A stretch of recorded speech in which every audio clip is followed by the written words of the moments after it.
सुना।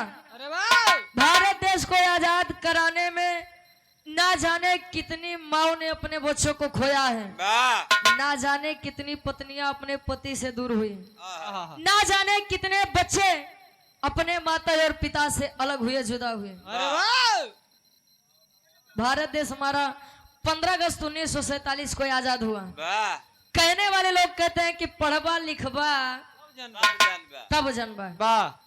Doctor B.R. Ambedkar साहब जी ने कहा था कि शिक्षा उस शेरनी का दूध है जिसने पिया है उसने दहाड़ा है, लेकिन जिन्होंने पिया है उन्हीं ने। और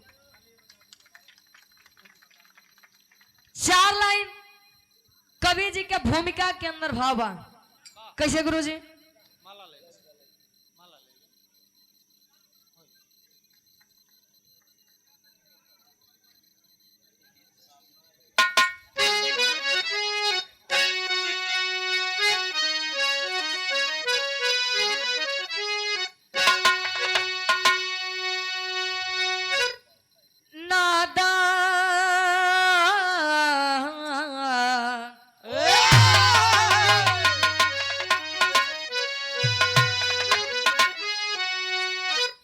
अरे नादान पंछी को उन्मुक्त उड़ने दो,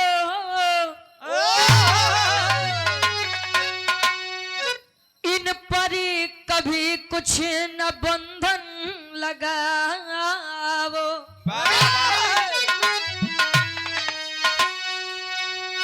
हो ना सका जो स्वयं से कभी भी, वही ख्वाहिशे तुम न इन पर उड़ाओ।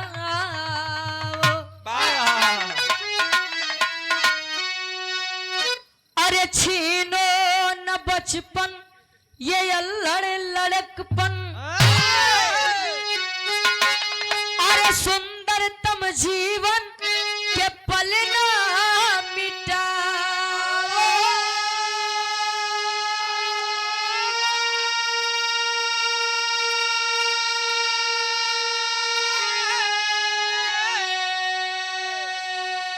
अरे सुरेंद्र की इच्छा करो खुद समीक्षा, परीक्षा में बचपन को यूं न गवाओ।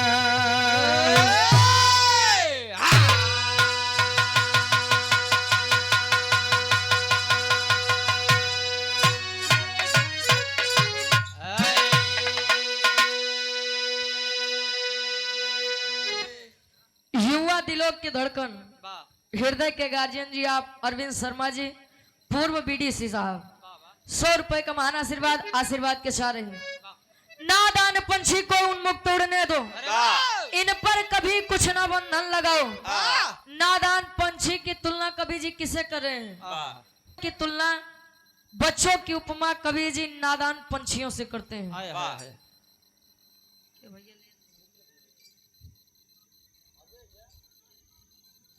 जंक्शन कोचिंग कोटा सेंटर क्यों? डॉक्टरी और इंजीनियरिंग लाइन के लिए सबसे बड़ा कोचिंग हब कोटा है, जो कि राजस्थान में है। गजल के संकेत करते हैं कैसे?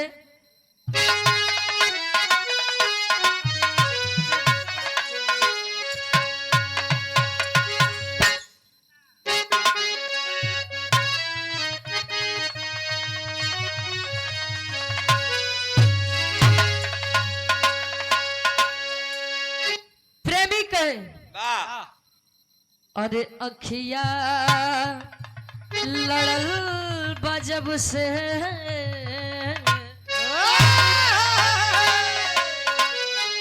अखिया लड़ल बजब से, दिल में करार नहीं खे।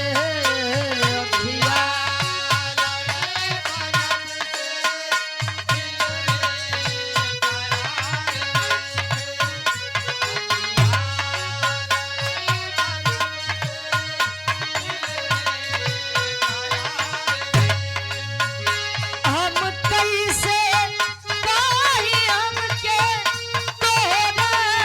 से प्यार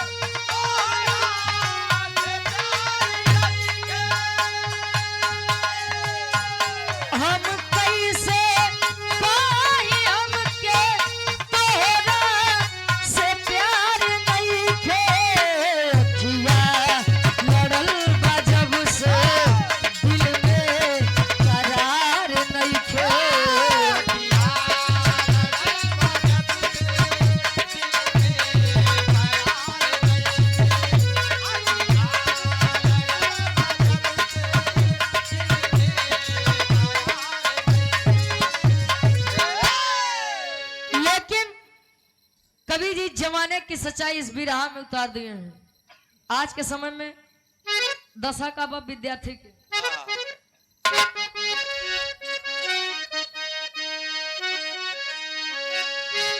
अरे बसता के बोझ गढ़ुअल बसता के बोझ गढ़ुअर बचपन दबा गइल बा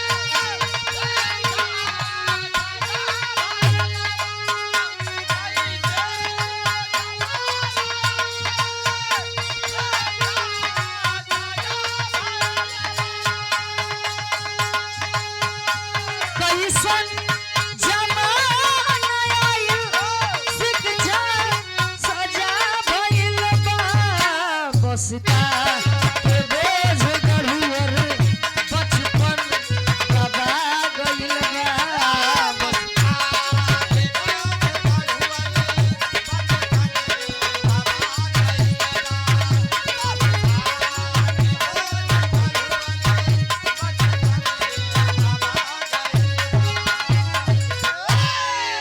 और आप हृदय के गार्जियन जी आप सुनील प्रधान जी के सम्मान में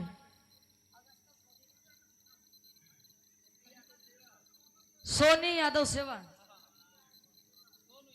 अच्छा सोनू यादव सेवक जी गार्जियन जी के द्वारा 100 रुपए का महान आशीर्वाद। कैसन जमाना आयल शिक्षा सजा भइल बा अब बसता के बोझ गढ़ुअर बचपन दबा गइल बा। शिक्षा से ही संभव है लेकिन शिक्षा आज के समय में ना जाने कितने इन नादान बच्चों की जान का कारण बना है। एक कवि जी बिरहा में बताइए बिरहा में कवि जी सिद्ध करी है। बिरहा के कहानी के शुरुआत यहीं से बा।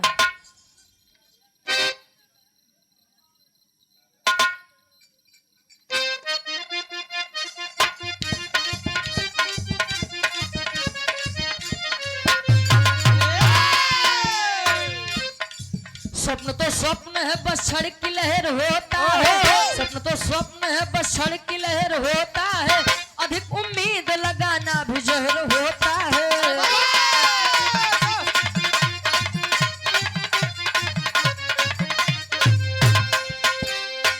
पुष्प खिलने तो महक हर दिशा में व्यापेगा पुष्प खिलने तो महक हर दिशा में व्यापेगा उन्मुक्त उड़ने दो पंछी गगन को नापेगा।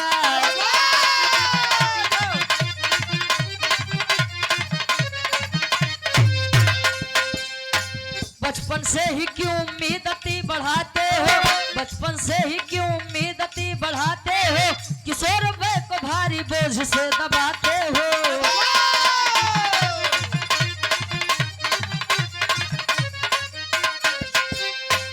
ABCD टेबल में दबी किलकारी है ABCD टेबल में दबी किलकारी है अल्फा बीटा अब किशोरी युवा पे भारी है।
स्वप्न है बस क्षण की लहर होता है अधिक उम्मीद लगाना भी जहर होता है। ओहो कहा जाता है जहां पर यति आ जाए अत्र सर्वत्र वर्जते, वाह अति का भला न धूप, अति का भला न हाँ बस।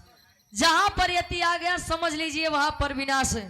वाह कई कई माता पिता ऐसे हैं, गार्जियन आप लोग भी हैं, आपके घर पे भी बच्चे हैं, स्पेशल विराई गार्जियन खातिर बा। वाह बच्चे नादान होते हैं। वाह एक कहानी कवि जी उठावत है ने अपने उत्तर प्रदेश आजमगढ़ अराजीबाग से। वाह वाह छोटा सा परिवार है, परिवार के मुखिया संतोष प्रजापति, वाह घर पे पत्नी है, 2 बेटे हैं, बड़े बच्चे का नाम मनीष प्रजापति वाह और छोटे बेटे का नाम शौर्य प्रजापति। ओहो शेखर हॉस्पिटल आप सोनू सेवक भैया के सम्मान में 100 रुपए का महान आशीर्वाद। बड़े बेटे का नाम मनीष प्रजापति और छोटे बेटे का नाम शौर्य प्रजापति। वाह संतोष प्रजापति जी ट्रेवल एजेंसी के मालिक थे। अरे वाह धीरे धीरे वह समय आया कि मनीष प्रजापति बड़ा बेटा जब 10वीं की परीक्षा को पास हुआ, वाह परीक्षा को जब पास हुआ तो आज पिता बच्चे को खुशी से गले से लगाए, गले से लगाए। आज पिता को बच्चे के अंदर अपना स्वप्न दिख रहा है। वाह कहें बेटा फिर से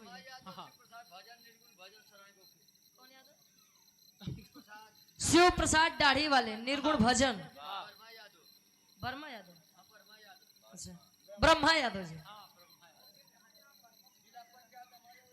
गार्जियन जी के द्वारा 20 रुपए का महान आशीर्वाद, सुंदर पुष्प पंखुड़ियों में गुथा हुआ हार।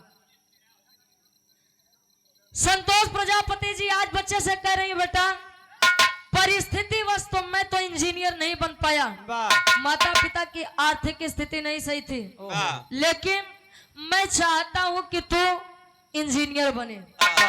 बच्चा छोटा है, नादान है, सोच रहा है अगर पिताजी मेरे बारे में कुछ सोच रहे हैं तो अच्छा ही सोचेंगे। छोटा सा परिवार सपना सजाया है कोटा शहर के लिए। कैसे? एक लाइन गीत लगत बा।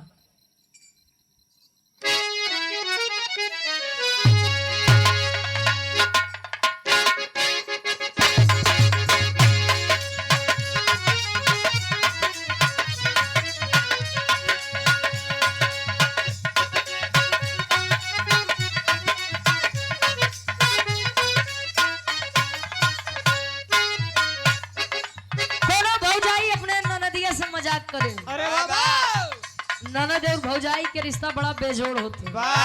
अगर इनके दूजनी में बने तब दादा आना बने तब इंडिया पाकिस्तान कमाए। भौजाई अपने ननद से मजाक करे। कैसे? सोनवा के लाकिटिया हो सिकड़िया नु हो,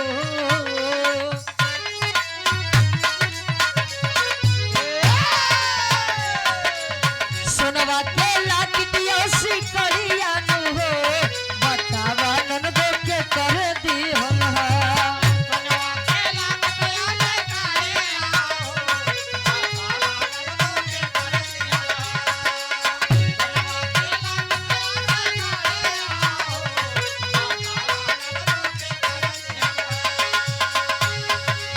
सोनवा के लाकिटिया सिकड़िया नु हो, बतावा ननदो के कर दी हम हा। दोनों गलिया पे काटे के निशानिया हो, बतावा चुम्मा के कर ली हम हा।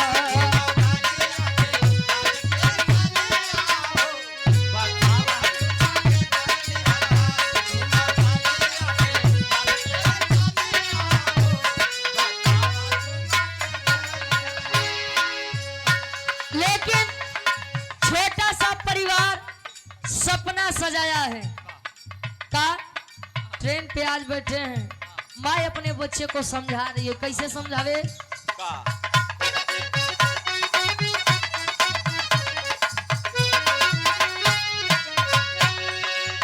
पहले मनीष तैयारिया नु हो,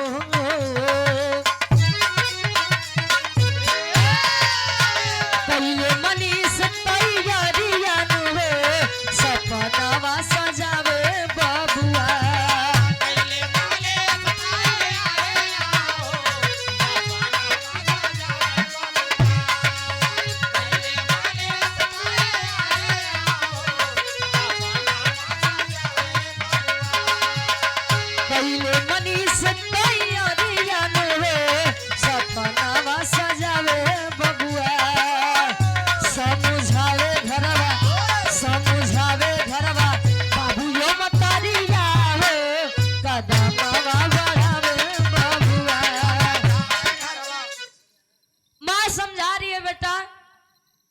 ले तो चल रहे हैं तुझे हम, लेकिन अभी तू नादान है, छोटा है, बच्चा है। आय हाय हाय बुरी संगत से दूर रहना, वाह मांस मछली मदिरा से दूर रहना।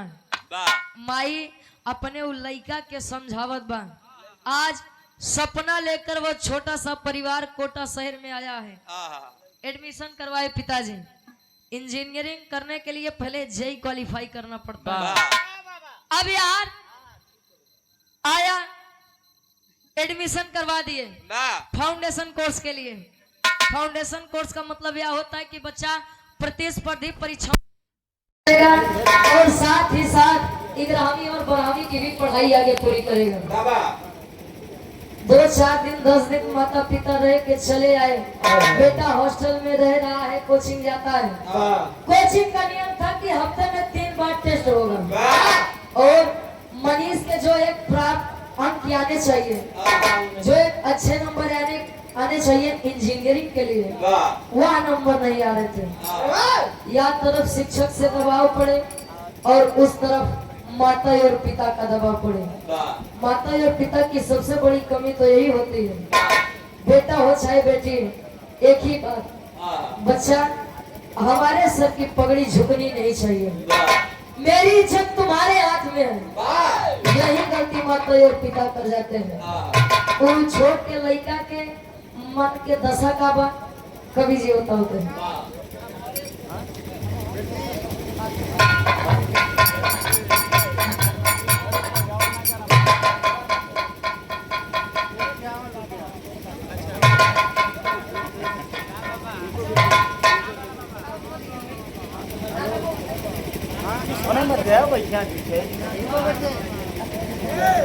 एक महामंडलेश्वर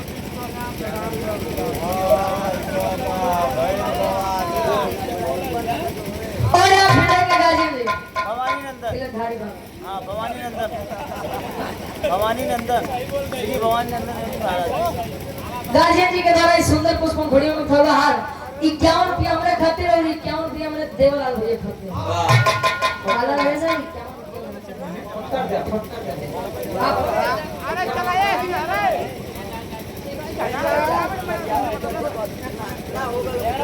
जा जा बाबू अच्छा एवरा एवरा तेरी तेरी की भाव में कभी लिखा था इनका।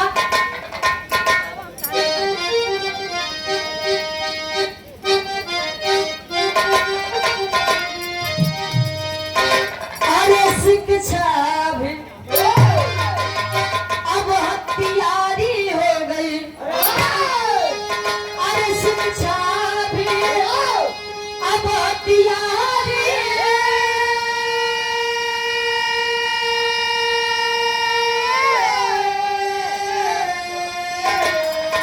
अरे शिक्षा भी अब हथियारी हो गई। बचपन बिखर गया उम्मीद का बोझा भारी। अरे भारी, अरे भारी। बचपन बिखर गया उम्मीद का बोझा भारी। शिक्षा भी अब हथियारी हो गई। जब मनीष के अच्छे नंबर नहीं आ रहे थे, वहाँ के शिक्षकों ने उनके पिता संतोष प्रजापति के पास फोन किया। तत्काल कोटा शहर में बुलाया। कोटा शहर में जब बुलाए, संतोष प्रजापति को समझाए, देखिए भाई आपका बच्चा पढ़ने में बहुत कमजोर है और मेरी मानिए तो ले जाइए किसी और काम में लगाइए। आपका बच्चा जेई क्वालिफाई नहीं कर पाएगा। लड़का के सामने जब इतनी बतिया कहें तो लड़का के टेंशन हो गया। अगर मैं इंजीनियर ना बना तो मेरे माता और पिता का सम्मान जाएगा। मेरे कारण मेरे माता और पिता का सम्मान जाएगा। बाबू परेशान हुए कि नहीं सर, आप रहने दीजिए, मैं अपने तरीके से अपने बच्चे को समझा दूंगा। आए समझा रहे हैं कि बेटा देख, बड़ी अरमान से बड़ी सपना लेके तुम्हें पढ़ावत है। अगर तू इंजीनियर न बनते तो गांव समाज में बड़ी बदनामी हुई। यही समझा करके पिता आजमगढ़ के लिए पूरा ट्रेन पकड़ते हैं और बच्चा हॉस्टल लौट कर आता है।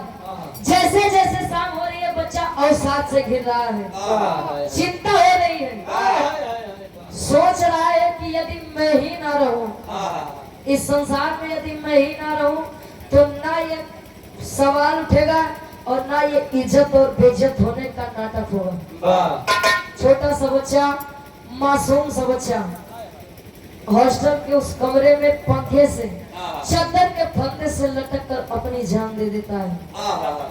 और जब अपनी जान दिया, वहाँ के लोगों ने पिता के पास फोन किया।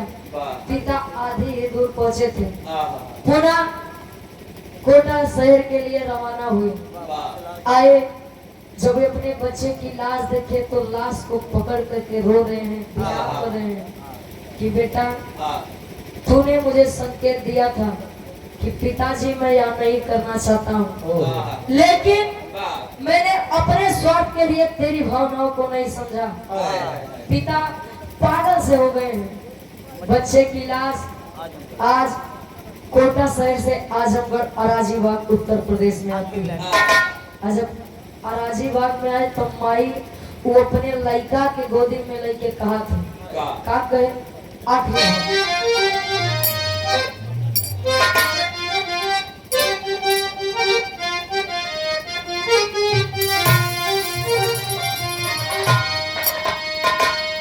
उस बेबस लाचार माँ की स्थिति है। कहा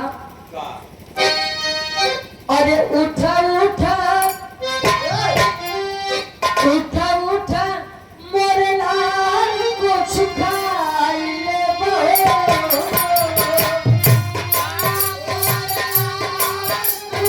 खाई ले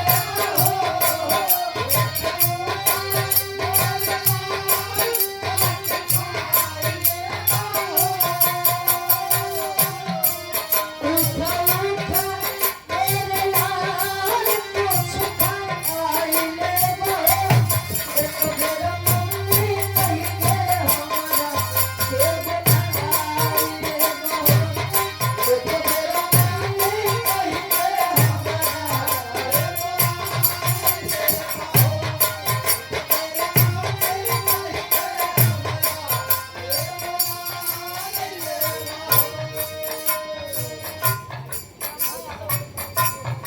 हमारा जी भैया जी के द्वारा 51 रुपए का महान आशीर्वाद। माँ रो रही है कि बेटा अगर मुझे पता होता कि ये इंजीनियरिंग का था, ये हम लोगों का सपना तुझे हम लोगों से दूर कर देगा, तो मैं कभी तुझे अपने से दूर न करती। कहे जानी ले इस इंसान हम नहीं जानते।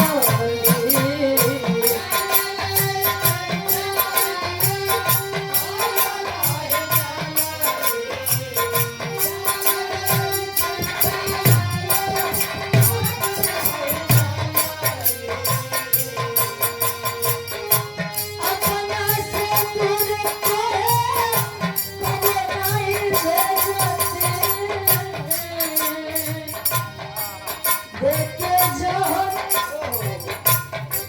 देखे जोहर कोई हमें भी मुआई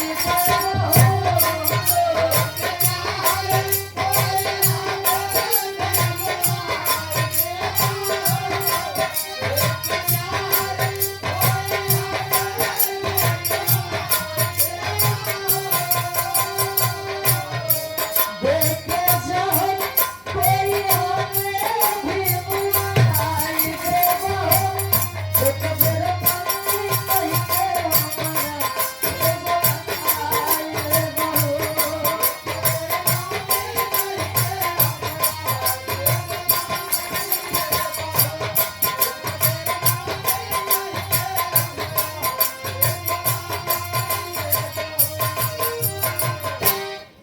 माँ रो रही है, पिता रो रहे हैं, छोटा भाई शौर्य रो रहा है, पूरा गांव और समाज रो रहा है। समाज और परिवार के लिए एक सीख है।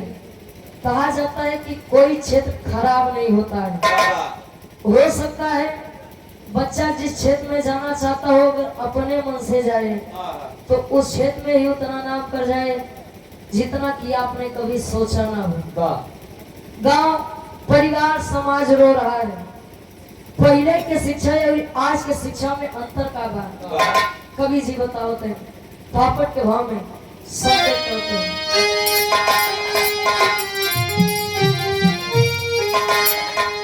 पहले के शिक्षा रहल महान ज्ञान गुरु सागर हो। अरे पहले के शिक्षा रहल महान ज्ञान गुरु सागर हो। आज खुलल बा शिक्षा के दुकान ज्ञान गुरु सागर हो।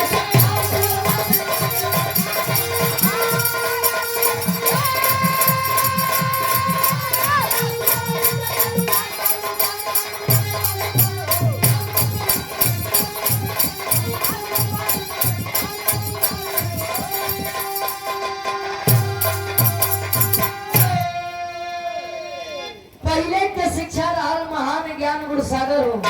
और आज खुलल बा शिक्षक के दुकान ज्ञान गुरु सागर हो। पहले के गुरु दक्षिणा तब लेंगे जब शिष्य कोनो लायक हो जाए।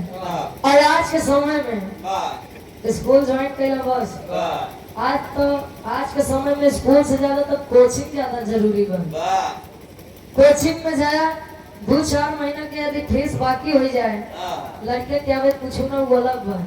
लेकिन बेटवा तो 2 महीना के फीस नहीं जमा बा। पहले ओका जमा करा ओकरे बाद स्कूल आया नहीं तो जी। इसीलिए कहा गया है कि पहले और आज के शिक्षा में अंतर हो गया है।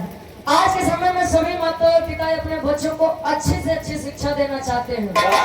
लेकिन किताबी कीड़ा बनने से कुछ नहीं होगा भैया।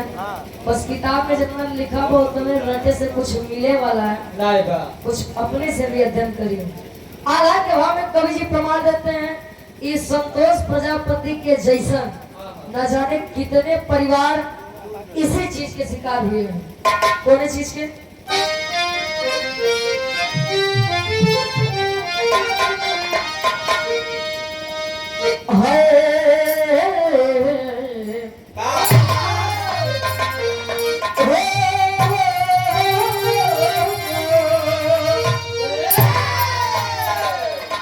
अरे अति महत्वाकांक्षा खैलस बचपन के बाबू।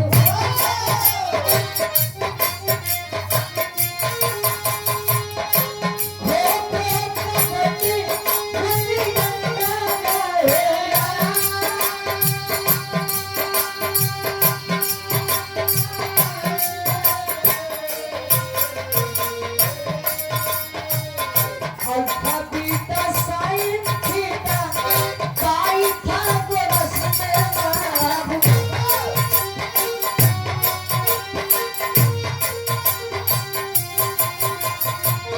जितनी बायोलॉजी देखई रहा सब होला।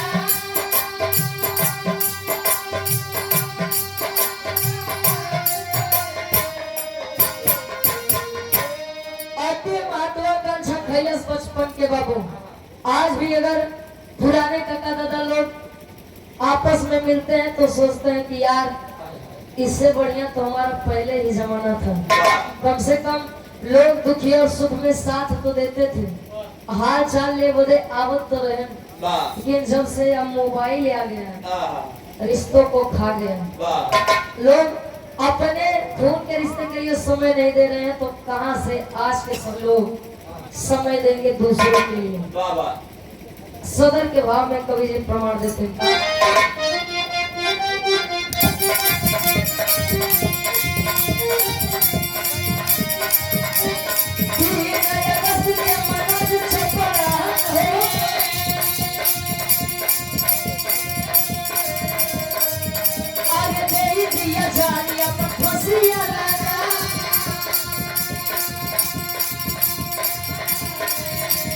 बिहार के भवन सरी चराची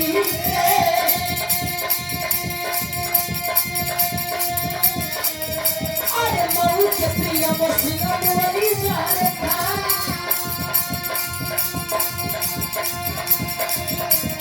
2015 में 18 दिए जटा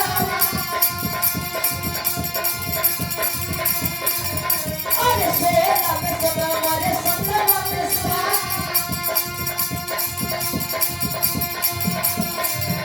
अरे 18 में 20 मरे अरे नहीं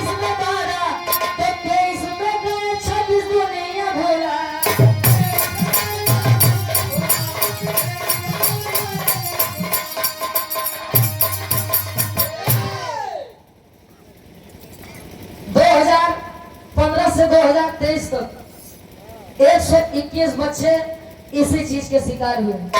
माता और पिता के आज्ञा के लिए, माता और पिता के सपने के लिए कोटा शहर जाते तो हैं, लेकिन यही बात उनके मन में बैठ जाती है कि अगर मैं यहाँ नहीं कर पाऊंगा तो माता और पिता की बदनामी होगी, और इसी डर से बच्चे अपनी जान दे देते हैं।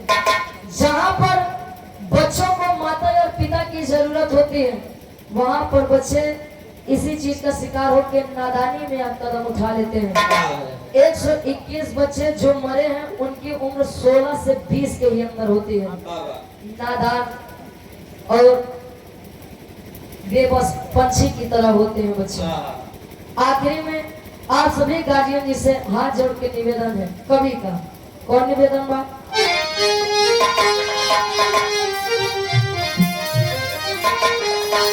अरे डॉक्टर इंजीनियर बनाने में शिक्षा भारी हो गई। अरे डॉक्टर इंजीनियर बनाने में शिक्षा भारी हो गई। सोना खेल के मैदान है किरदारी हो गई।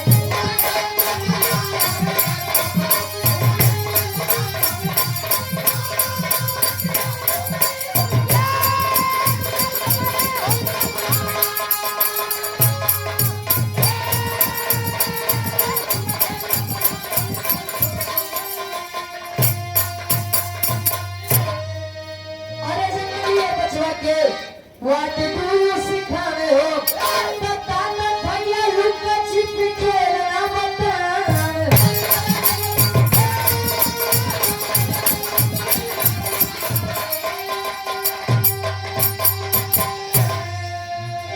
अरे मोबाइल गेम में सारी जिम्मेदारी खो गई। सोना खेल के मैदान में किरदारी खो गई। डॉक्टर इंजीनियर बनाने में शिक्षा भारी हो गई। सोना खेल के मैदान हो किरदारी खो गई। आप सभी गार्जियन से हाथ जोड़ कर निवेदन है कि आपके घर में भी बच्चे होंगे, एक बार उनसे जरूर पूछ ले कि वो किस क्षेत्र में जाना चाहते हैं, किस क्षेत्र में उनकी रुचि ज्यादा है। ध्यान जिस तरफ ज्यादा हो बच्चे को उसी लाइन में भेजें, नहीं तो जो माता पिता अपने बच्चों के साथ अपना स्वप्न उनके ऊपर थोपते हैं, उन्हीं माता और पिता से उनके बच्चे दूर हो जाते हैं। आखिरी में खानदान के परिचय में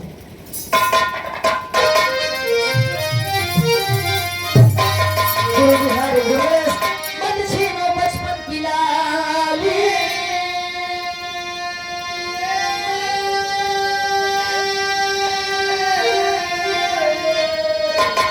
अरे बिना जंगिया वाले से गुरु तेरे सदा रखवाली।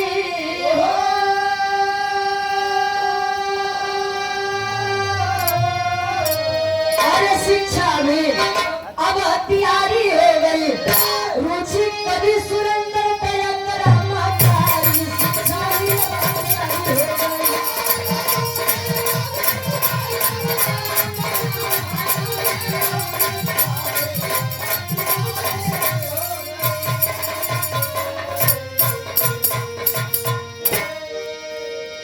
कार्यक्रम के आगे से समापन हुआ।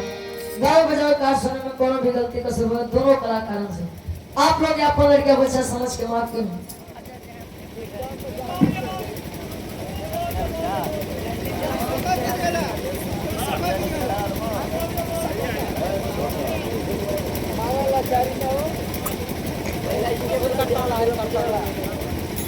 सर्वजीत डीजे एवं लाइट जय मां दुर्गा पूजा समिति हरिहर बाजार, आप हरिहरपुर बाजार से 100 रुपए का महान आशीर्वाद। आर्या फुलाई वोट सेंटर गाजीपुर से 200 रुपए का महान आशीर्वाद। आकाश फ्लावर डेकोरेशन पूरी कमेटी की ओर से 100 रुपए का महान आशीर्वाद। जय